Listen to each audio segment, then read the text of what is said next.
nuti godhanii nuti taphatanii waan jarri nuti godhan haasa'uu hinna. Bismillahirrahmanirrahim. Bismillahirrahmanirrahim. Okay. Haja marru. sih. Amma Manifi amma Hacalu akka Hacalu abbaa malee distanetti Jawaarlee nu gaddisa.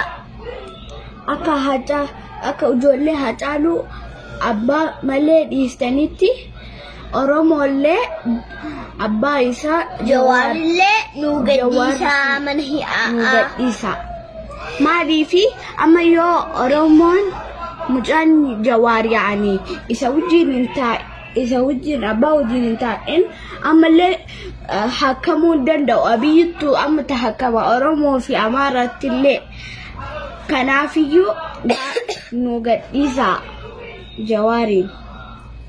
Ishee amma waan isin amma biyyi ajjeesnee wanni tagalagalu wayyamoo wayyu wayyasaa akkas wayyaa. Abiyyi fi Miniliki ajjeesnee tagalagalu wayya. Maaliif jarri akka malee nutti taphatan? Hacaaluu kennan nurra ajjeesan. Abiy Hacaaluu kenna obboleessa abbaa kiyyaa nu jala ajjeesan. Kanaafuu abbaa kiyyaa fi haatiyaa hin boohan.